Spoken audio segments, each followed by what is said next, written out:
देखिए ये 8वां क्वेश्चन है आपका और 8वां क्वेश्चन है तो 5 वर्ष पश्चात एक व्यक्ति की आयु उसके पुत्र की आयु की 3 गुनी हो जाएगी।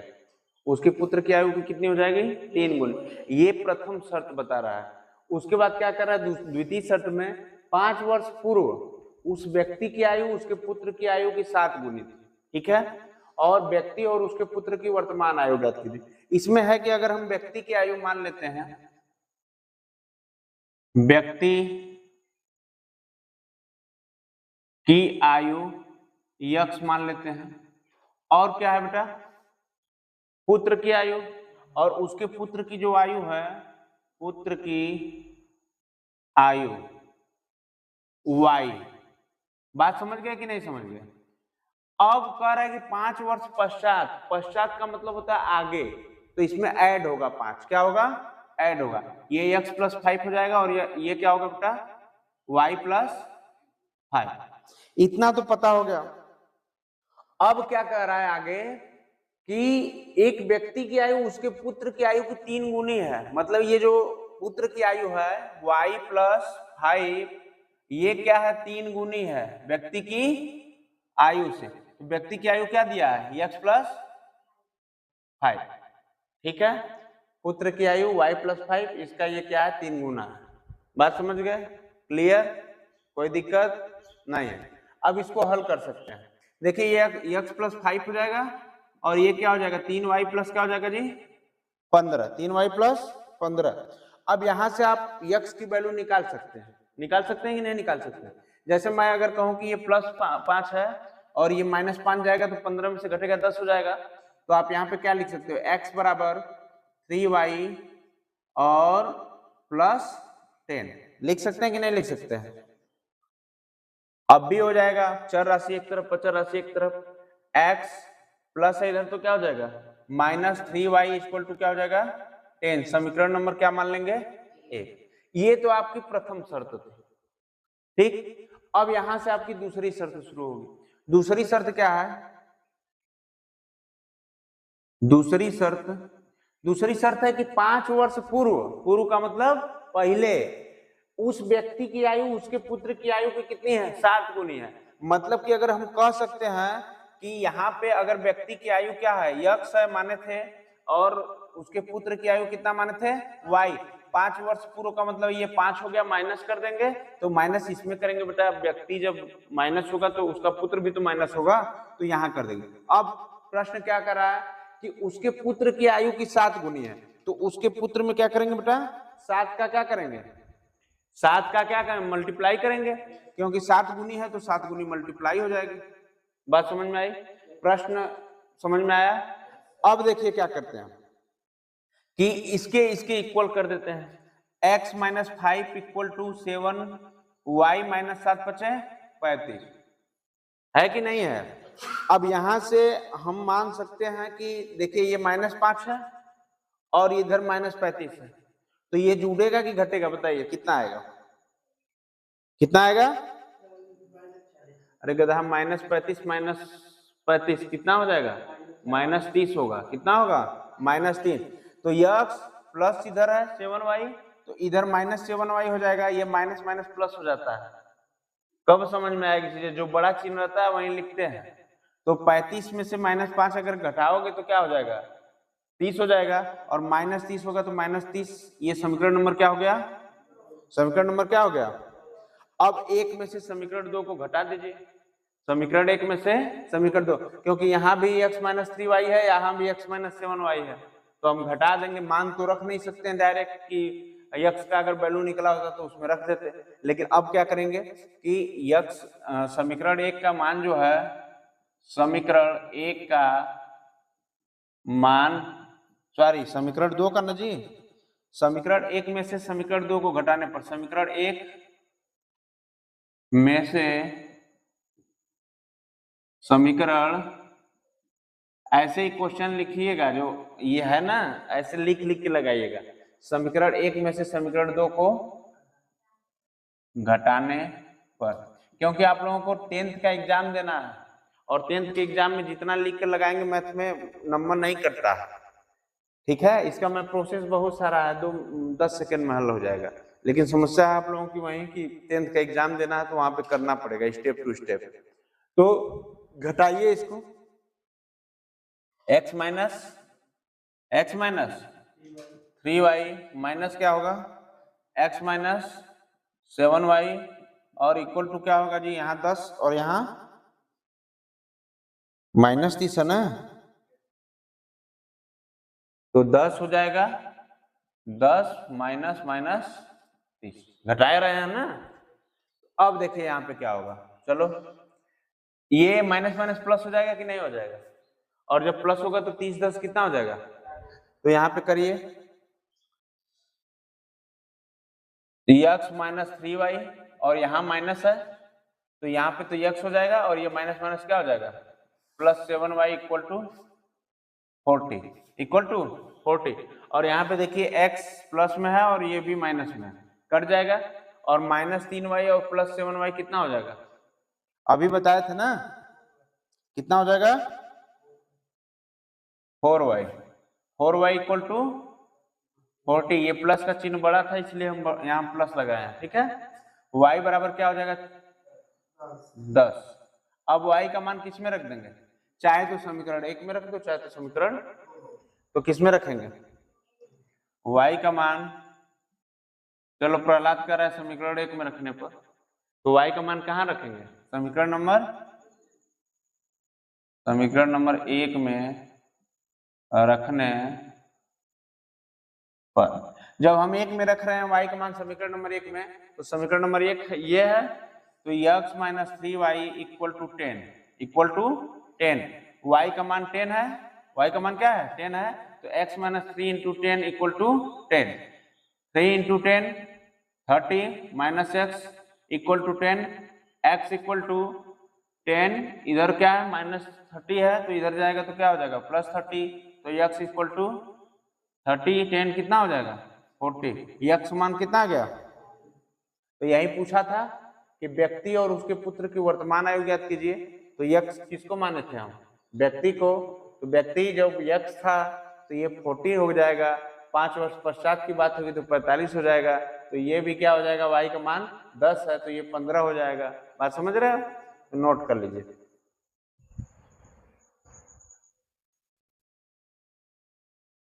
देखिए 9वां क्वेश्चन है कि एक नगर में एक टैक्सी के भाड़े में एक नियत भाड़े के अतिरिक्त चली गई दूरी पर भाड़ा सम्मिलित किया जाता है, मतलब एक तो भाड़ा रहता है नियत वाला और एक तो नियत भाड़े के अतिरिक्त जितना, जैसे बोलते हैं ना काम कर रहे तो ओवर टाइम कर रहे हैं, अगर टैक्सी चलाना है तो आपको 5 किलोमीटर चलाना है, उससे ज्यादा अगर चलेगी तो भाड़ा अलग लगेगा ना, तो वही चीज है कि भाड़ा सम्मिलित किया जाता है। 80 किलोमीटर की दूरी के लिए भाड़ा 1330 रुपये, अगर 80 रुपये अगर टैक्सी जो चल रही है 80 किलोमीटर तो भाड़ा उसका 1330 रुपया है, और 90 किलोमीटर दूरी के लिए भाड़ा कितना है 1490 रुपया। नियत भाड़ा तथा प्रति किलोमीटर भाड़ा क्या है, ठीक है। तो सबसे पहले हम शुरू करेंगे कि अगर मानना चाहेंगे तो मानेंगे कि टैक्सी का नियत भाड़ा, टैक्सी का नियत भाड़ा, टैक्सी का नियत भाड़ा है x, ठीक है, और प्रति किलोमीटर जो अतिरिक्त भाड़ा है, प्रति किलोमीटर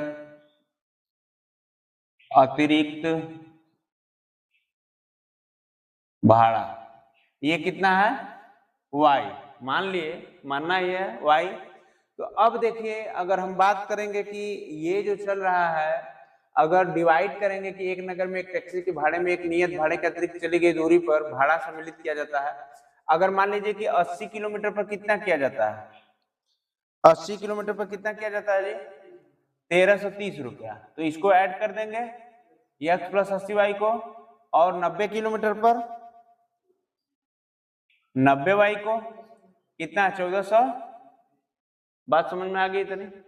अब इसको क्या कर देंगे समीकरण नंबर 1 बना देंगे, इतना बड़ा समीकरण नहीं बनाएंगे, समीकरण नंबर 1, और ये क्या हो जाएगा समीकरण नंबर 2।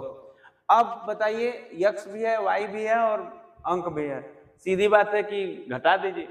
तो हम घटाएंगे समीकरण एक में से बड़ा वाले में से छोटा घटाते हैं, ठीक है। तो बड़ा हमको यहीं दिख रहा है, तो समीकरण 2 में से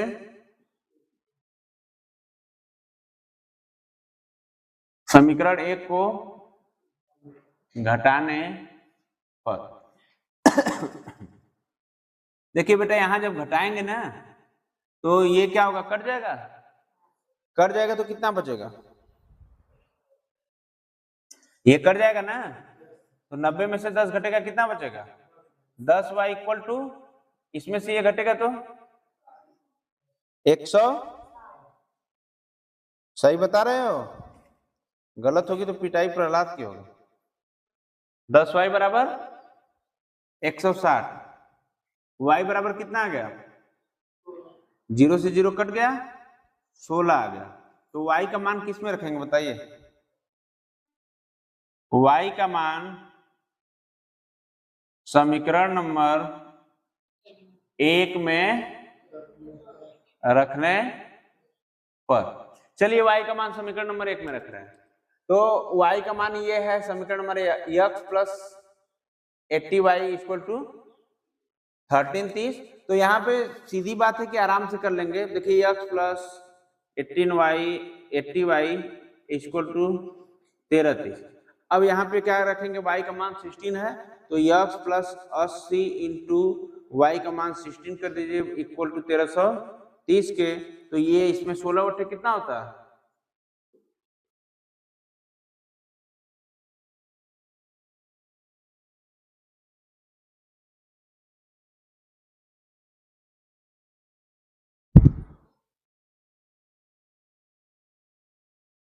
बहुत अच्छा।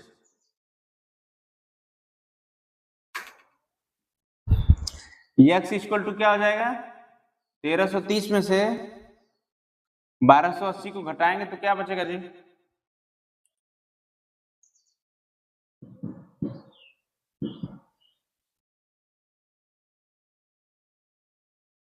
हम्म 50। x की वैल्यू क्या आ गई, x की वैल्यू क्या आ गई, तो x की वैल्यू 50 आ गई। तो ठीक है, इसमें पूछा भी था आपसे कि नियत भाड़ा तथा प्रति किलोमीटर भाड़ा क्या है, ठीक है। तो जो प्रति किलोमीटर भाड़ा है आपका, y की वैल्यू 16 है, 16, और जो नियत भाड़ा है आपका 50 रुपया है, नोट कीजिए। देखिए 10 नंबर प्रश्न है कि दो संपूरक कोणों में बड़ा कोण छोटे कोण से 40 डिग्री अधिक है, तो उन्हें ज्ञात कीजिए। देखिए कह रहा है, देखिए संपूरक कोण, सबसे बड़ी बात है कि संपूरक कोण की बात हो रही है, संपूरक कोण की, और इसमें दिया क्या है, बड़ा कोण। एक क्या दिया है, बड़ा कोण। बड़ा कोण को हम क्या मान सकते हैं, x मानेंगे, अगर बात डिग्री में हो रही तो डिग्री में कर दीजिए। छोटे कोण को क्या मानेंगे बेटा, छोटे कोण को y मान लिए कि नहीं मान लिए। अब मैं बताया कि दो संपूरक कोण, बड़ा x तो छोटा y, तो दोनों को अगर मिलाएंगे, इसका योग जब होगा तो दो संपूरक कोण जब जुड़ेंगे बेटा, तो ये क्या होते हैं, 180 डिग्री के बराबर होते हैं, मैं पहले भी कहा, ठीक है। अब कह रहा है कि बड़ा कोण छोटे कोण से 40 अधिक है, तो बड़ा कोण देखिए ये है x डिग्री, है कि नहीं है, और छोटा कोण कितना है, छोटा कोण कितना है, y डिग्री है, यही ना, कितना अधिक है, तो किसमें जोड़ेंगे, 40 जोड़ेंगे कि नहीं जोड़ेंगे। अब इसको पक्षांतर करेंगे, x डिग्री चर राशि एक तरफ और चर राशि एक तरफ, इक्वल टू 40। समीकरण नंबर, अब दोनों को जोड़ दीजिए, समीकरण नंबर 1 व समीकरण नंबर 2 को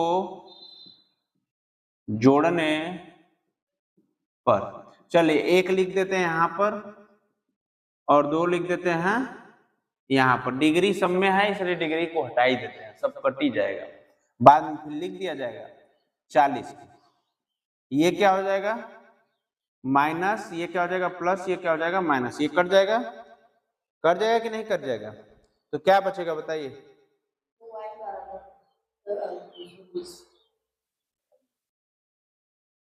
अच्छा हम लोग जोड़ रहे हैं ना, तो थोड़ा सा इसमें हाँ घटाना कर दे, कोई बात नहीं, जोड़ दीजिए।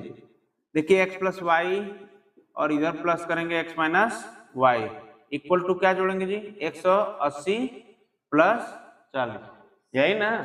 तो इसको जब जोड़ेंगे तो देखिए ये क्या होगा, x plus Y plus X और प्लस माइनस क्या हो जाएगा माइनस वाई इक्वल टू 80 80 40 कितना होता है 220। तो यहाँ पे लिख लीजिए 220। इसमें कुछ कटने लायक है? y से y क्या होगा, तो कितना बचेगा 2x बराबर 220, x बराबर 110। तो y का मान कहाँ रख देंगे? x का मान समीकरण नंबर कोई में भी रख सकते हैं, 2 में भी रख सकते हैं, 1 में भी रख सकते हैं। तो x का मान समीकरण नंबर 1 में रखने पर, देखिए जब x का मान समीकरण नंबर 1 में रखेंगे तो क्या होगा, x ये है, x का मान चलिए समीकरण नंबर 1 में रखते हैं। 1 का क्या है आपका x plus Y equal to 180, तो x का मान कितना आया है 110, 110 plus Y equal to 180, y equal to पक्षांतर करेंगे तो ये 110 हो जाएगा। तो अब y इक्वल टू क्या बचेगा 70, y इक्वल टू 70। नोट कीजिए। Thanks for watching my class my videos. देखिए वीडियोज अच्छे लगे तो आप एक लाइक सब्सक्राइब और शेयर जरूर करिए। देखिए आपके साथ मेहनत किया जा रहा है, एक एक सवाल विद्या प्रकाशन से दीर्घ उत्तरीय प्रश्न 2 चर वाले रैखिक समीकरण 3.2 के सभी प्रश्नों को बताया गया। तो आपसे उम्मीद है कि आप बेहतरीन इसको शेयर करेंगे। धन्यवाद।